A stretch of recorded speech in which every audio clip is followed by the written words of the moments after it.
Hello and welcome back to computer programming. All right, so today is going to be our introduction to arrays. So we'll get started the way we always get started. So go to the assignment, click on the zip file. All right, open a new window. Then we can actually download it. All right, then we can go to our downloads folder. There it is, our zip version. Right click, extract all, click extract. I like to keep things clean, so there goes the zip file. There goes this into my computer programming folder, and then there it is. All right, so as this is starting up, what is an array? All right, an array is basically a way to create variables in bulk. All right, so we've been creating variables since pretty much day one in this course. When we need to store something, we create a variable. All right, and that variable might be type int, it might be type float, it might be type character, but we've been creating them one at a time.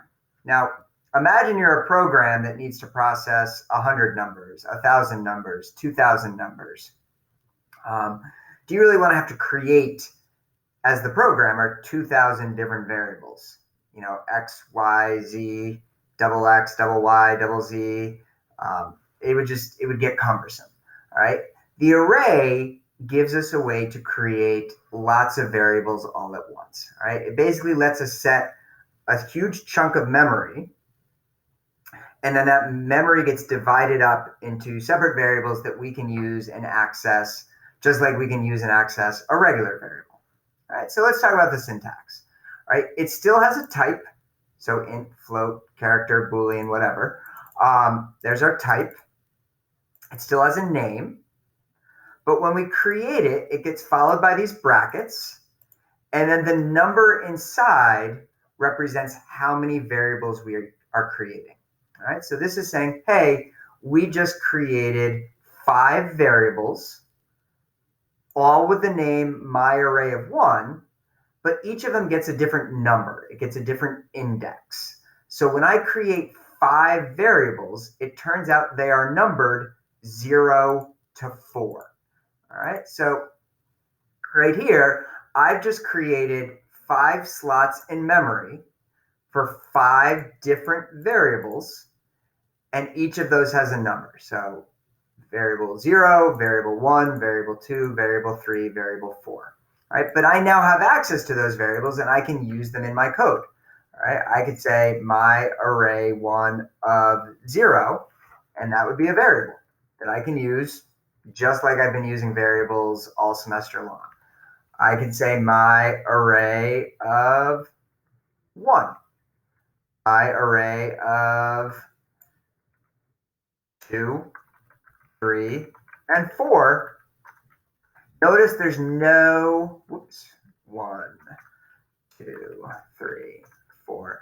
Notice there's no my array of 5, right? Even though I put a 5 in when I created it, my variables are numbered 0 to 4. So those would be the 5 variables that I now have access to that I can use in my code. So they all have the same name, but then inside these square brackets, they have a different index number to sort of tell them apart. All right, but basically that's kind of the big idea. Is we get to start making variables in bulk, and then we're going to use those variables to do different things. All right. Now, when we create variables, we can initialize them. We can say int x equals 5. Right? How do you initialize an array? We initialize an array with these curly braces. So if I say int my array of 2 of 5, again, I'm creating 5 variables. When I use these curly braces, it will put them in those variables sequentially. So 5 will go into index 0, 1 will go into index 1, and then the rest will default to 0. So going back to my little spreadsheet here, you get a 5 here, you get a 1 here, and then the rest would get zeros inside of them. Right? You can also initialize a variable to empty curly braces, at which point everything is just going to default to 0. So if you set it to empty curly braces, everything ends up just being 0. and then your entire array would be zeroed out. Okay? So down below here, I'm just printing out these three arrays. So I've got my array of 1, and I'm printing out 0, then a comma, then 1, then 2, then 3, then 4, and so on and so forth. My array of 2, my array of 3. So this first one, I have no idea what I'm going to get because I didn't initialize the values. So it's whatever happens to be in memory. All right. The second one, I'm going to get a 5, a 1, and then the rest should default to 0, assuming what I told you was true and not a lie. It's true. And then the last one should be all zeros. All right, so if I run this,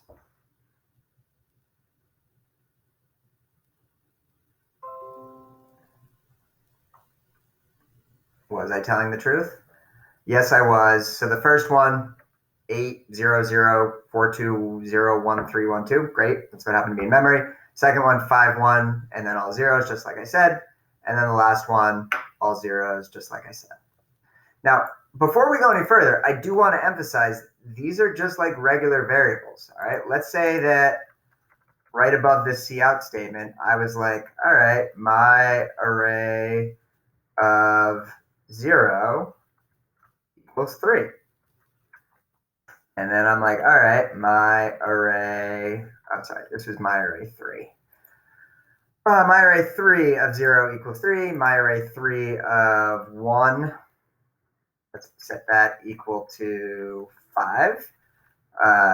My array 3 of 2, we can set to my array of 3 plus 7, or 6. You can do whatever you want with these the same way we could do whatever we wanted with other variables, all right? I could put values into each of these. Let's make this one 20. Do one more here. All right, so I'm just going through and using my variables the same way I use variables, the same way I've been using variables all semester long. All right, so I can go in there and I've got access to these and they work just the same as anything else. And if I rerun this program with these codes in there, all right, what's my arrow? No, forgot the 3 there. Did I do that again? I think I'm good. If I run this again, I'm going to get all sorts of different values there, right? The first one's going to be 3. The second one's going to be 5. The next one's going to be 3 plus 6, which was 0 plus 6. So it's just going to be 6. The next one's going to be 20. The next one's going to be 15 because it's 5 times 3. And you're seeing, those are the results that I got. All right. So you can treat them just like regular variables, right? It's just instead of them having different names, they all have the same name, but then they have a different index number. But everything you've learned about variables still applies to kind of these array variables that we're creating. So if they're exactly the same, like what's the advantage? Well, 1, it's creating a whole bunch all at once instead of us having to do it separately. And 2, because the only thing that changes is their index number, we're going to be able to combine these with everything we just learned about loops. All right. And loops are going to make it very easy for us to interact, manipulate, perform calculations on these arrays. So let's see how that all works. So here I'm creating an array of size 100, which means that it is numbered 0 to 99. So I just created a whole bunch of variables all at once, way easier than making 100 separate variables. I also have a variable n that I'm going to use to keep track of how many numbers the user is typing in. And I have a variable I that's just going to be part of my for loop. All right, that's just going to be my loop counter. So what do I have here? It says enter the number of elements you want to insert. All right, so I'm going to type in a number. Let's say 10. All right. I'm going to make sure that that number isn't greater than 100. All right, because if it's greater than 100, that's a problem. I only made 100 variables. If they want to type in 200 numbers, not going to work. I'm also going to make sure they didn't type in something less than 0 because then they're just being jerks, but hopefully they didn't. So this is our little error check loop. We've seen this before, but while n is greater than 100 or less than or equal to 0, we're just going to give them an error message. Your number must be greater than 0 and less than 100. Try again, and we make them type it in again. All right. We've seen this sort of thing before. But it's important because now we've only created 100 variables, so we can't have anything greater than 100. Right. Now that we've confirmed that they've put in a valid number, let's see how we can use this inside of a loop. Right. Now, this loop is going to become very common. You're going to be using this again and again and again and again, but it always starts at 0. Why does it start at 0? Because when we create an array, the first index is always 0. So our loop is going to start at 0. It's always going to go to less than n. Now, why is it going to go to less than n versus less than or equal to? Because again, if we create 5 variables, they are numbered 0 to 4. So we don't want to go all the way up to 5. We want to stop right before we get to 5. So we go from 0 to less than n, and we go up by 1. All right, so this is going to count through the indexes in our array. Then we can just put out a message that says enter element I. So that's just kind of like formatting and showing, okay, we're entering element 0, 1, 2, 3, 4, and so on and so forth. And then we can have a cin statement. And this is the key. This is where the loops and the arrays intersect, is we take our loop counter and we stick it inside the brackets as the index to our array. So as this loop runs, first we're going to be cinning into index 0. Then we're going to cin into index 1, cin into index 2, cin into index 3, cin into index 4, cin into index 5, 6, 7, 8, however many numbers I type in. So if I go back to running this program,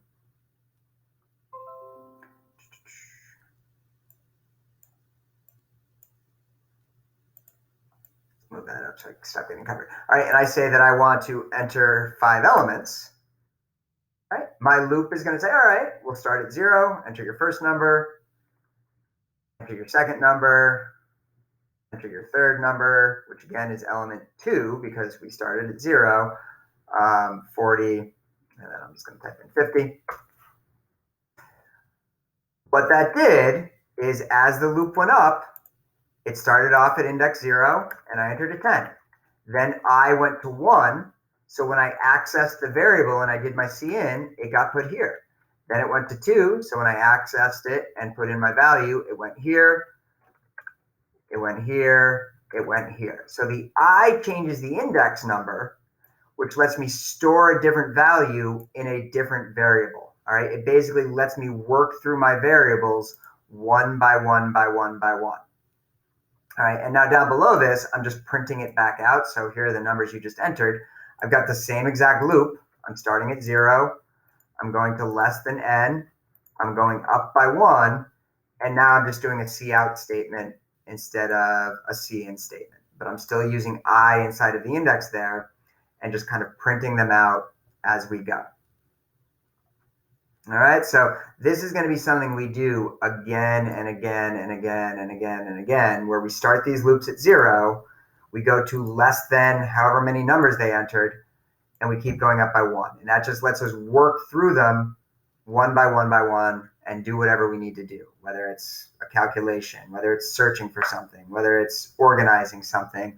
But we just keep going through the array by starting at 0. First one's always at 0. And stopping just short of n. All right. In an array, your first element's always at location 0. Your last element's always at location n minus 1. So I guess in theory, we could also write our loops like this, and that would work. But less than or equal to n minus 1 is the same as less than n, and less than n is shorter to type. So that's probably what I'm going to do most of the time. All right. Now, one more thing that we have to be careful about. All right. We created an array with 100 variables. All right. Those variables are numbered 0 to 99. And again, it's basically a giant chunk of memory that got divided up 100 times. And we can access anything in that chunk of memory just by changing the index number. Now, here's the problem. All right. You can put an index number in that doesn't exist. All right, I can say my array 4 of 100. That doesn't exist because I only have 0 to 99. I can put in my array of 105. Again, that doesn't exist because I have 0 to 99, but the compiler's not going to tell me that's an error. It's going to let me do that. All right, so what happens when I do that? Well, again, the array is a giant chunk of memory, but memory keeps going, and there's stuff next to that, all right? Maybe there's a 0. Maybe there's a 23.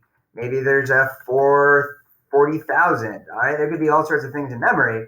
So when I say index 5, technically I don't have that variable, but it will just give me whatever happens to be next to my array in memory, right? When I say index 6, technically I don't have that variable, but it will just give me whatever is in that spot in memory. If I say index 7, same thing. It'll just keep telling me what's there, even though it's not technically one of my variables. And if all I'm doing is printing it out, it's probably not going to cause a problem, right? But if I was trying to put something in there, if I was trying to like save something into this index, it could very likely cause my program to crash because that memory might belong to something else, right? And then you've committed what's called like an access violation, and your program is likely just to crash because it's trying to access memory that doesn't belong to it. All right, so you do have to be careful with these index numbers because this will run, all right? My program is running right now. For me, it just happened to be zeros in both of those. So I got zeros for 100 and 105. But I could put in different numbers here.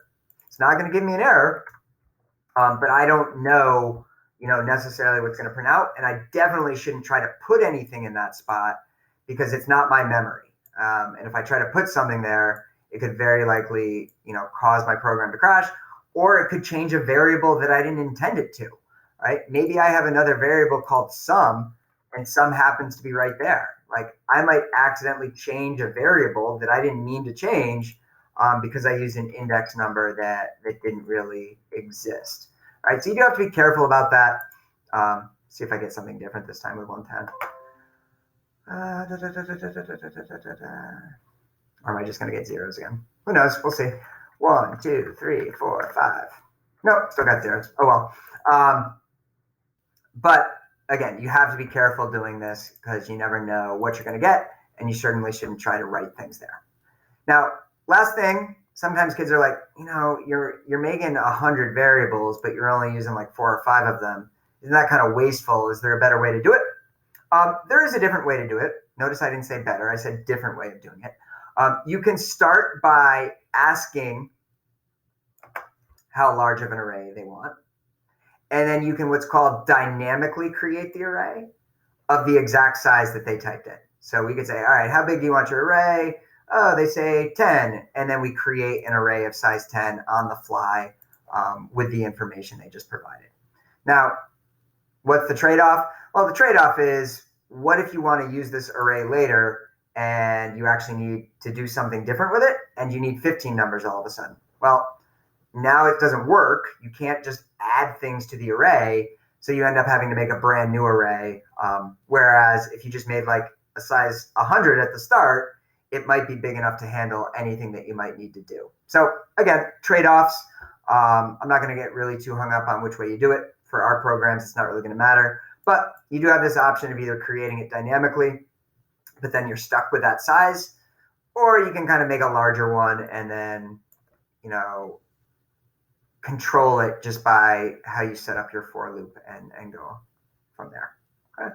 So that's kind of the introduction. All right. That gives you a preview of what an array is, how they work, what they look like. Let's take a look at what you're actually going to have to do today. So if we look at the lab, there are 4 exercises. The 3 and 4 are really kind of like one joint exercise. 3 is you're kind of learning how to do something, and then 4 is you're applying it over and over and over again. So exercise 1 is asking the user to type in a bunch of numbers and then calculating the sum of those numbers and calculating the average of those numbers. So they might say, I want to type in 7 numbers. We let them type in 7 numbers, and then we add all those numbers up, and we calculate an average. All right. Number 2 is we let them type in a whole bunch of numbers, and then we search through those numbers to find the biggest and the smallest number that they typed in. So if they typed in 10, 20, 30, 40, 50, we'd be like, oh, the smallest number was 10, the largest number was 50. But we can't count on them typing them in order, so we have to just search through the whole thing and find the biggest and the smallest. And then number 3 is all about moving things around in an array. So number 3, and again, this one's just the practice. So like after you do it, you can actually comment it out. I don't need it to be part of your final submission. It's just for you to practice to make sure you know how to do it. But number 3 is like flipping things in an array. So specifically, it asks you to flip the first and the last piece of the array. So basically saying, okay, this was 10 and 50. I'm going to change it to 50 and 10. All right, now, it doesn't mean just printing them out backwards. It means literally changing the array so that this now has a 50 and this now has a 10. Once you're sure you know how to do that, then exercise 4 is to actually reverse the entire array. So you're not just flipping the first and the last, you're basically flipping the entire array. So 10, 20, 30, 40, 50 becomes 50, 40, 30, 20, 10. All right, and basically the way that's going to work is you're just going to keep doing flips. You're going to flip 10 and 50, then you're going to flip 20 and 40, and then you don't actually have to flip 30 because it's the center. All right, but if there were 6 things, you would flip, those 2. But you're going to keep just doing flips over and over and over again. So that's why exercise 3 is kind of practice to make sure you know how to do it, and then you have to apply it to something larger on exercise 4. Right. So let's set up the start of exercise 1 together, and then you can get started and get to work on your own. So we're going to do our usual comment out thing. I'm going to go under using namespace standard / star. I'm going to scroll down to underneath my system pause return 0 and this curly brace. I'm going to do star / and then you'll see I've already created a main for you down here. So I'm going to delete these, go down to the bottom, delete those, and then this is where we're going to be working.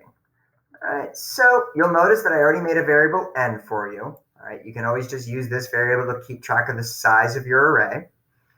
All right, and then it's kind of broken down by the different exercises that I just talked about. So exercise 1, create a float array, ask the user to type in numbers, calculate the sum and average, print out the results.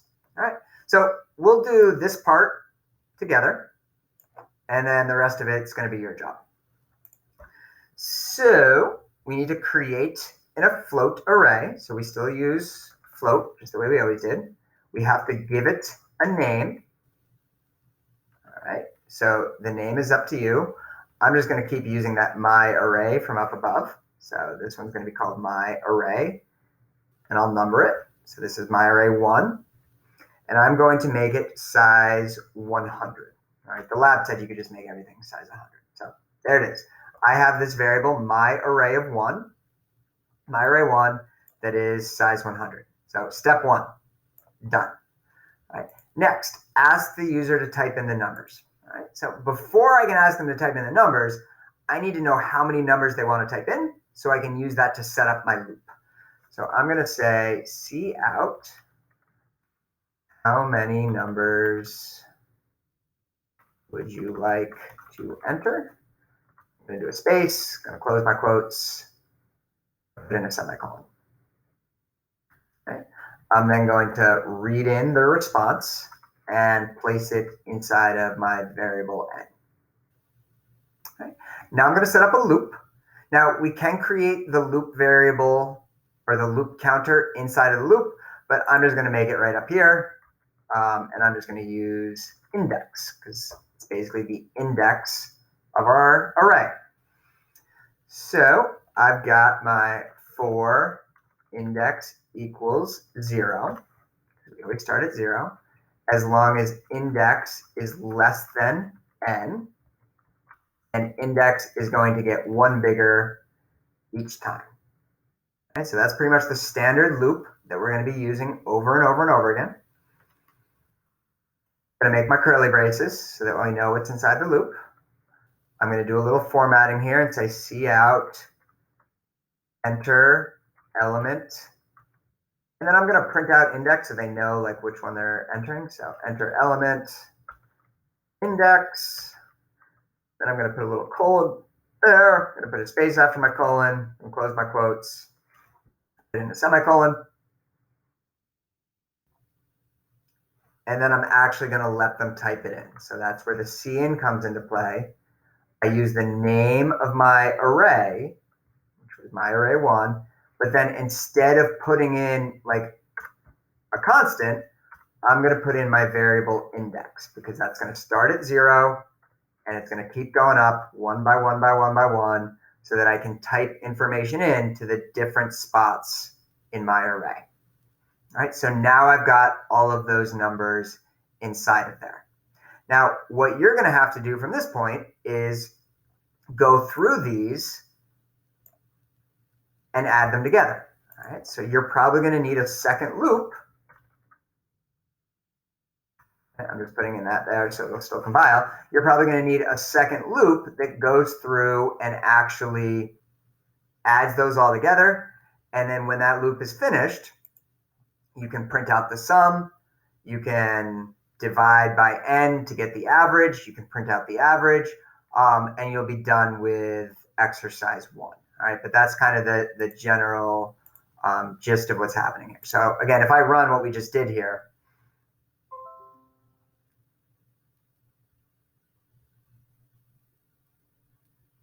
all right, it's going to ask me how many numbers I'd like to enter. So if I say 4, it's going to let me enter 4 numbers, 5, 6, 10, -5.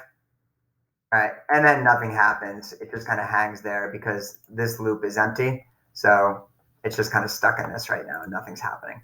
But you're going to fill that loop in. You're going to fill in your calculation, and you're going to calculate the sum and the average. All right. Exercise 2, it says create an integer array, ask the user to type in the numbers. So same thing we just did there. And then you're going to have to find the smallest and the largest number the user entered. And I gave you some variables for that. Exercise 3, you don't have to create a new array. You can just use the one from exercise 2. So the one that you just used for the smallest and the largest, just reuse it. You don't have to ask them to type in new numbers. You can just use the numbers from before. And you're trying to flip the first and the last location. All right. The little hint that I gave you here is you learned how to flip variables in the reference variable lab. So if you don't remember the reference variable lab, you might want to look back at it and see how you flip things there. Once you get it working with the first and the last, again, you can comment out the code for exercise 3. It doesn't need to be there. It's just you practicing it. Then you're trying to flip the whole array. And again, that's going to require a loop where you're working through and you just keep doing flips. You're going to start at the ends and kind of work your way in, flipping as you go to eventually reverse the entire array. All right. So good luck. I hope it goes well. And obviously, if you have any questions, let me know, and we'll go from there. All right. Have a great day.